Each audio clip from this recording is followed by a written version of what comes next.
Hello friend, आप सभी का हमारे यूट्यूब चैनल ब्राइट बुद्धि में आप सभी का स्वागत है। तो हम लास्ट कहाँ पर छोड़े थे कि गदर पार्टी की स्थापना किसने किया था। गदर पार्टी की जो स्थापना है लाला हरदयाल 1913 ईस्वी में किया था। इससे पहले हमने यहाँ तक कंप्लीट कर चुके हैं। तो उसके आगे का आज हम PYQ के बारे में जानेंगे, जो बीपीएससी में पूछे गए विभिन्न एग्जामों के कुछ प्रश्नों के यहाँ पर उत्तर दिए गए हैं। तो हम आज इन्हीं के बारे में थोड़ा उसी के आगे का कंप्लीट करेंगे। वीडियो अच्छा लगे तो लाइक कमेंट शेयर जरूर कीजिए। खुदीराम बोस को फांसी की सज़ा कब दी गई थी? खुदीराम बोस को फांसी की सज़ा कब सुनाई गई? तो उनको 11 अगस्त 1908 को मुजफ्फरपुर के सेंट्रल जेल में फांसी की खुदीराम बोस को फांसी की सज़ा 11 अगस्त 1908 को मुजफ्फरपुर के सेंट्रल जेल में दिया गया था। अहरार आंदोलन कब शुरू हुआ था? अहरार आंदोलन कब शुरू किया गया था? तो ये 1910 में शुरू हुआ था, जिसके नेतृत्वकर्ता की बात करें मौलाना मोहम्मद अली, हकीम अजमल खान, हसन इमाम, मौलाना जफ़र अली खान, योम मजरुल हक थे। तो अहरार आंदोलन किसके द्वारा या कब शुरू हुआ था? तो ये शुरू हुआ था 1910 में, जिसके नेतृत्वकर्ता थे मौलाना मोहम्मद अली, हकीम अजमल खान, हसन इमाम, मौलाना जफ़र अली, योम मजरुल हक थे। कोल विद्रोह कब शुरू हुआ था? कोल विद्रोह की बात किया जाए तो ये 1832 से 33 में, जिसके नेतृत्वकर्ता थे बुधू भगत, जोया भगत और झिंदराई, और कोल विद्रोह छोटा नागपुर के रांची से हजारीबाग के पलाम, पातकुम और मानभूम तक फैल गया था। कोल विद्रोह छोटा नागपुर के रांची, हजारीबाग, पलाम, पातकुम और मानभूम तक फैला हुआ था। कब शुरू हुआ? कोल विद्रोह 1832-33 में शुरू हुआ था। बाबू कुंवर की मृत्यु कब हुई थी? तो ये 26 अप्रैल 1858 को कुंवर की मृत्यु हो गई थी। बाबू कुंवर की मृत्यु कब हुई? तो बाबू कुंवर की मृत्यु 26 अप्रैल 1858 में हुआ था। क्लीमेंट एटली ने घोषणा कब की थी? क्लीमेंट ने घोषणा की जून 1948 तक ब्रिटिश भारत को छोड़ देगा। कब? 30 जून ब्रिटिश भारत को छोड़ देगा। इन्होंने ऐलान किया था। कब ऐलान किया था? 30 जून 1948 को ऐलान कर दिया था। तय हुआ था 3 जून तक। 3 जून 1947 तय हो गया। कब आज़ाद हो गए? 3 जून तक। और आज़ाद भारत हुआ 15 अगस्त सन 1947। स्थितिज ऊर्जा का फार्मूला होता है, स्थितिज ऊर्जा की फार्मूला होती है mgh, E बराबर K+U। E क्या है? यांत्रिक ऊर्जा। और फोटॉन की खोज किसने की थी? फोटॉन की खोज अल्बर्ट आइंस्टीन के द्वारा 1915 में किया गया था। 1915 में किया गया था। नौलखा पैलेस का निर्माण किसने किया था? नौलखा पैलेस का निर्माण राजा रामेश्वर सिंह के द्वारा किया गया। नौलखा पैलेस का निर्माण किसने किया था? तो राजा रामेश्वर सिंह के द्वारा किया गया था। बिहार का भूगोल के बारे में जानते हैं। इसकी उत्तरी अक्षांश 24-20-10 से लेकर के 27-31-15 इसका उत्तरी अक्षांश है। बिहार का उत्तरी अक्षांश कितना है? 24-20-10 से, अर्थात 24 डिग्री 20 मिनट 10 सेकंड से लेकर के 27 डिग्री 31 मिनट 15 सेकंड उत्तरी अक्षांश तक फैला है। और पूर्वी देशांतर की बात करें तो बिहार 83-19-50 से लेकर के 88-17-40 पूर्वी देशांतर, 83-19-50 से लेकर 18-17-40 पूर्वी देशांतर तक फैला है। 1855 में संथालों ने अंग्रेज कमांडर मेजर बारो को हराया था। तो 1855 में संथालों ने अंग्रेज कमांडर मेजर बारो को हरा दिया था। किसको? मेजर बारो को 1855 में हरा दिया। प्रथम विधि विश्वविद्यालय की स्थापना अगस्त 1887 में बेंगलोर में किया गया था। प्रथम विधि विश्वविद्यालय की स्थापना कहाँ पर किया गया? तो अगस्त 1887 में।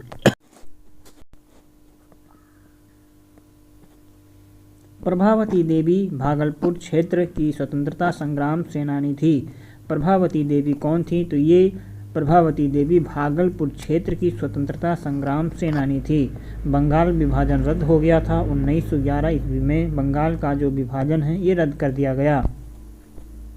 बलदेव सहाय ने महाधिवक्ता के पद से 1942 में इस्तीफा दिया था। तो बलदेव सहाय ने महाधिवक्ता के पद से कब इस्तीफा दिया? तो 1942 में।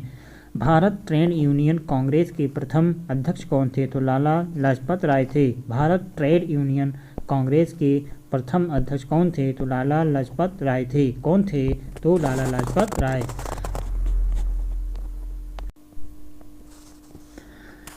रांची बिरसा मुंडा का कार्य क्षेत्र था। रांची बिरसा मुंडा का क्या था? तो ये कार्य क्षेत्र था। थियोसोफिल सोसाइटी की जो स्थापना है मैडम MP ने किया था। मैडम MP ने किया था।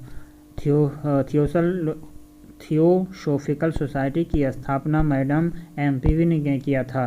स्वराज दल की स्थापना किसने किया था? स्वराज दल की स्थापना CR दास ने किया था और मोतीलाल नेहरू ने। स्वराज दल की स्थापना किसने किया? तो ये CR दास और मोतीलाल नेहरू ने। इंडियन नेशनल कांग्रेस का 27वां अधिवेशन बांकीपुर में हुआ था। इंडियन नेशनल कांग्रेस का 27वां अधिवेशन कहाँ पर हुआ था? तो ये हुआ था बांकीपुर में।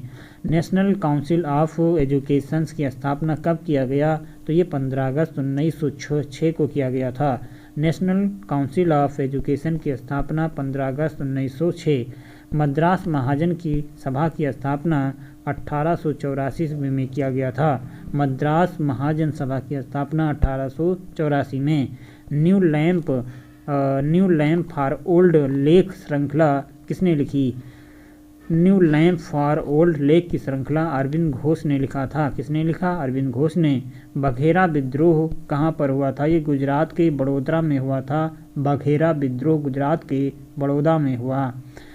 रामोसी विद्रोह कब हुआ था? ये 1872 से ये 1872 ये है विद्रोह जो है 1822 और 29 के बीच हुआ था। के दौरान पश्चिमी घाट महाराष्ट्र के सतारा क्षेत्र में वासुदेव बलवंत के नेतृत्व में हुआ था। रामोसी विद्रोह कहाँ हुआ? तो ये है पश्चिमी घाट में वासुदेव बलवंत के क्षेत्र में हुआ था। पॉलिटी क्या है? Polity government of India act कब पारित किया गया था? गवर्नमेंट ऑफ इंडिया एक्ट 1935 के अधिनियम के फलस्वरूप बर्मा भारत से अलग हुआ था। तो वो जो म्यांमार है कब अलग हुआ था? तो ये है गवर्नमेंट ऑफ इंडिया एक्ट 1935 के अधिनियम के तहत बर्मा भारत से अलग हुआ। संविधान के निर्मात्री सभा का विचार युक्त प्रस्तुत किसने किया था? संविधान निर्मात्री सभा का विचार किसने प्रस्तुत किया था? तो ये यमयन राय 1934 ईस्वी में किया था। संविधान निर्मात्री सभा का विचार जो है किसने प्रस्तुत किया? तो 1934 में यमयन राय ने प्रस्तुत किया था। कैबिनेट मिशन के सदस्य कौन थे? कैबिनेट मिशन के सदस्यों की बात करें तो ये क्रिप्स, लॉरेंस, अलेक्जेंडर थे। कैबिनेट मिशन का सदस्य क्रिप्स थे, लॉरेंस और अलेक्जेंडर थे। वेवेल योजना कब पारित हुआ? तो ये कार्यकारी परिषद में हिंदू और मुस्लिम सदस्यों की संख्या समान होती है। वेवेल योजना जो थी कार्य परिषद में हिंदू और मुस्लिम सदस्यों की संख्या समान होती थी। संविधान देने का प्रस्ताव भारत के संविधान देने का प्रस्ताव संविधान सभा के द्वारा पारित किया गया 22 जनवरी 1947 को। उग्रवादी दल के नेता कौन थे? तो बिपिन चंद्रपाल, लाला लाजपत राय, अरविंद घोष जो थे ये उग्रवादी दल के नेता थे। बिपिन चंद्रपाल, लाला लाजपत राय, अरविंद घोष।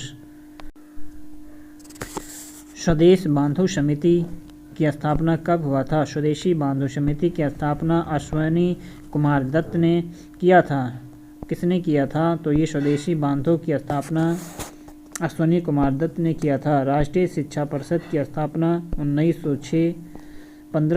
15 अगस्त 1906 को किया गया था। राष्ट्रीय शिक्षा परिषद की स्थापना 15 अगस्त 1906 को किया गया था। बिहार की बजट के बारे में जानेंगे। वित्त मंत्री सम्राट चौधरी ने 13 फरवरी को विधानसभा में बिहार बजट 23-24 को पेश किया था। तो वित्त मंत्री सम्राट चौधरी ने 13 फरवरी को विधानसभा में बिहार बजट को प्रस्तुत किया। बजट का जो आकार था 2,78,000 था। कितना था? 2,78,725.72 करोड़ था।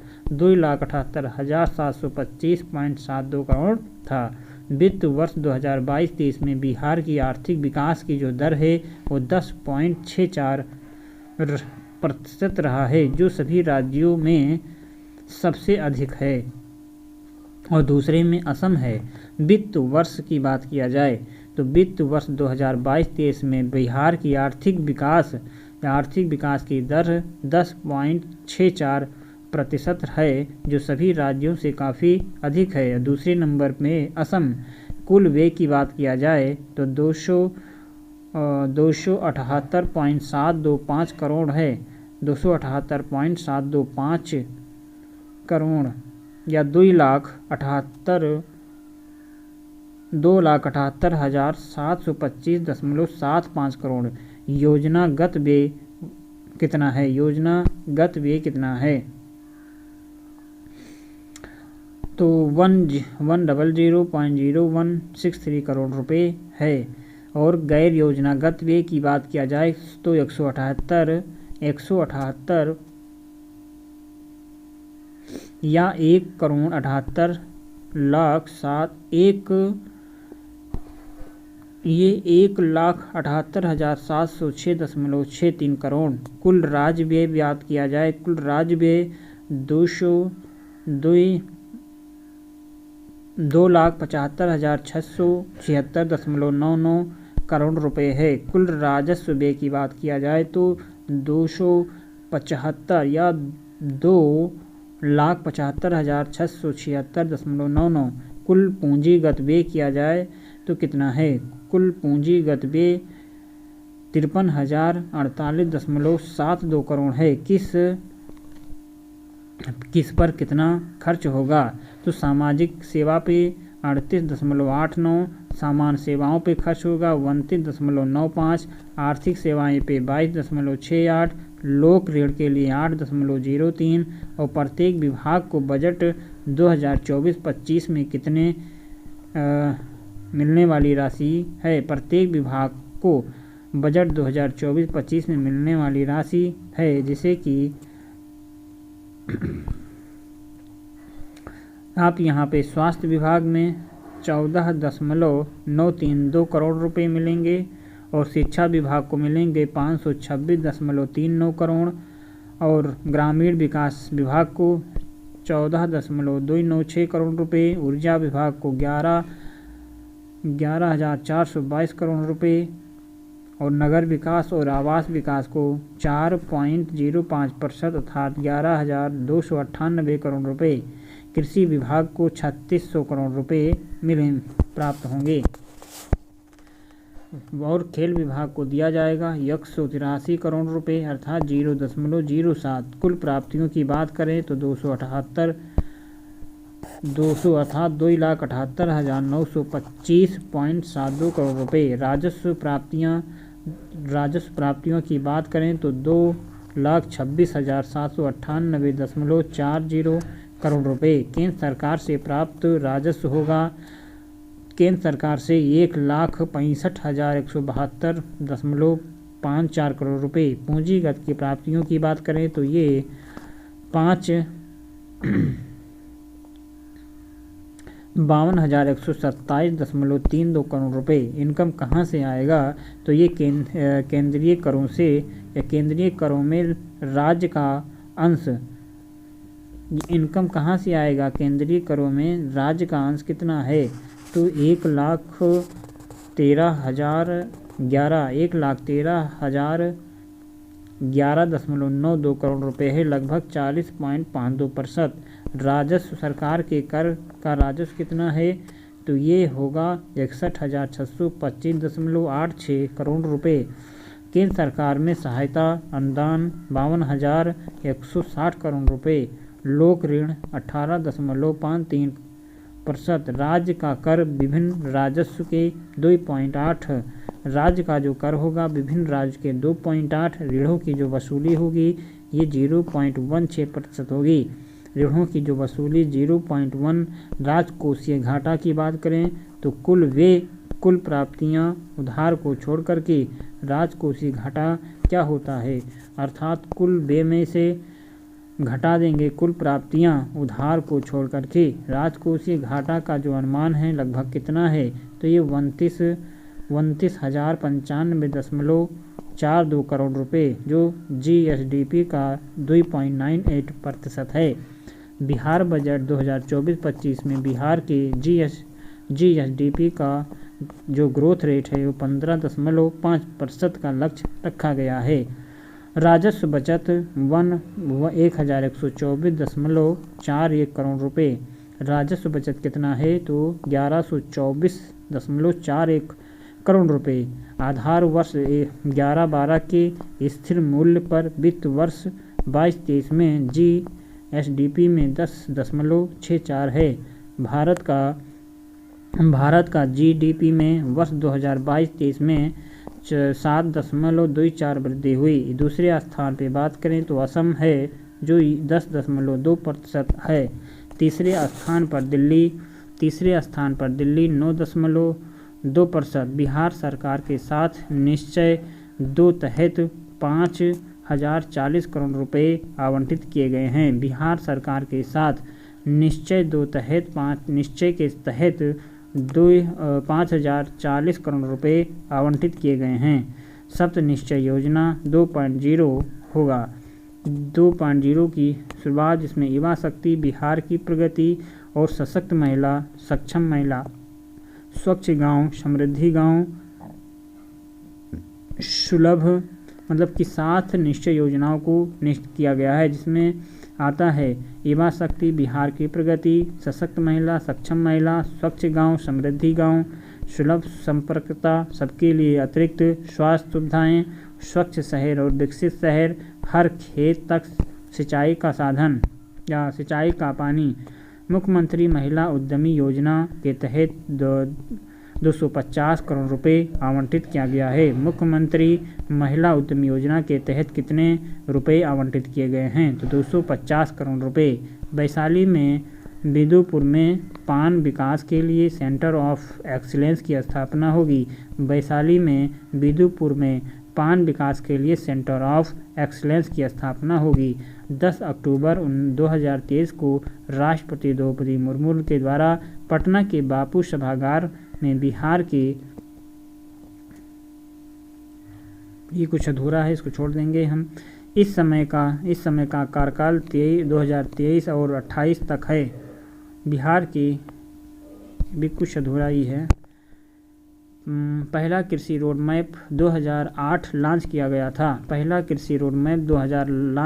था। और चतुर्थ कृषि रोड मैप का लक्ष्य रखा गया, जिसमें कृषि में लगे किसान का आय बढ़ाना है, तिलहन और दलहन फसलों का उत्पादन बढ़ाना,